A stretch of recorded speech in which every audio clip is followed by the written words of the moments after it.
Bridge टा भांगिया पर तो लोक मानकर क्षति कौन हम ये आम गाँ जगन्नाथ प्रसाद मेडिकल अच्छी स्कूल अच्छी आईटा कॉलेज भी अच्छी एटा मुख्य रास्ता हवा आड़कटा ठू आरंभ कर महितम पर्यंत कनेक्शन जाऊँगी चारि सात खंड ये ब्लॉक ब्लॉक आम पंचायत भितर 7 खंड गाँ ये रोड को निर्भर करुँच तेणुक शीघ्र शीघ्र कम हो गले समस्ते उपकृत होगा आम गाँ विशेष उपकृत हो। नुआगाँ ब्लॉक अंतर्गत सेरारे ठारू जगन्नाथ प्रसाद जाइथिबा प्रधानमंत्री ग्राम सड़क बेलफा नदीर ब्रिज भांगी जिबारु यातायात ठप पाइछि। गत 1 तारिख अपराह 5टा समय प्रबल वर्षा हेबारु नदी रे पानी अधिक आसीतिला। राति प्राय 7टा बेलकु ब्रिज रो गार्डवेल भांगी रास्ता खाई जिबा सह बड़ खाल होई जाइतिला। एही रास्ता रे प्राय 20टी गाँव रो लोक निर्भर करि आसीचंती। एही रास्ता देई लोक माने मेडिकल स्कूल कॉलेज जाउथुबा सूचना मिली। 57 नंबर जातीय राजपथ सह एही रास्तार संजोग थिबारु एक प्रमुख रास्ता भावे परिगणित होईछि। तेणु एही रास्तार मरामती पाई ग्रामवासी बारंबार प्रशासन निकट रे गुहारी करिथिले मध्य विभागीय अधिकारी सुनि नथिबा अभियोग करिसथि। एही रास्ता को तुरंत मरामती करिबा पाई अंचलवासी दाबी करिसथि। देखंतु ब्रिज टी थिला 7 खंड गाँ रो गोटे मुख्य रास्ता को जग करता गोटे ब्रिज थिला।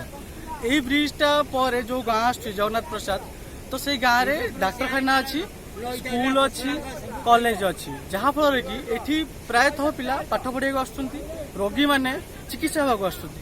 जदि ब्रिजटा भांगी जाइछि ता माने पिला माने पाठ पढ़ाई आसी पारिबेनी एवं विशेषतः मुख्य बड़ कथा हौ जे एठी रोगी माने आसी पारिबेनी।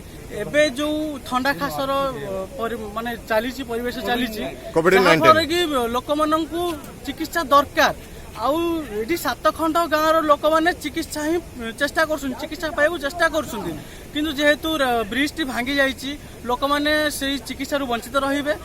तेणु आम सरकार को एति अनुरोध करुचु कि सरकार यही ब्रिज टी जो भांगी जाइए एप्रति दृष्टि दिंतु आते शीघ्र हम से शीघ्र ब्रिज टी ब्रिज टी भांगी जा फल कौन कौन असुविधा कार कौन क्षति होती नहीं ब्रिज टी भांगिया फल कहार किसी क्षति होनी बन्या पानी आसा फल एमती ब्रिज टी भांगी जाइए।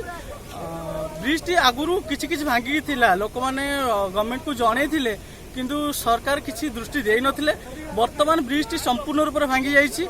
आमे चाहूचु ब्रिज टी हमर नुआ दरकार आ यथा शीघ्र दरकार कहीं ना ग्रामवासी माने बहुत बहुत बड़ बड़ समस्यार सम्मुखीन हे। वर्तमान जो पानी नदी रे चले तो केमिति जीवा आसी आपण माने करिवे देखंतु जीवा आसीबा तो वर्तमान संपूर्ण रूपे बंद हो गला कहीं मुख्यतः गोटे गाँव को दरकार कौन खाया पीया दरकार जेहेतु रास्ताटा भांगी जाइए लोक मैंने खाया पीया कौन पाइबे दुकान मैंने तो सौदा आनी पारे जदि दुकान मैंने सौदा आनी पारे तो लोक किसी खाई पारे यहाँ हूँ बड़ प्रोब्लेम आमर हो। बरगढ़ चिन्मय प्रधान का रिपोर्ट दिशा न्यूज ओडिशा।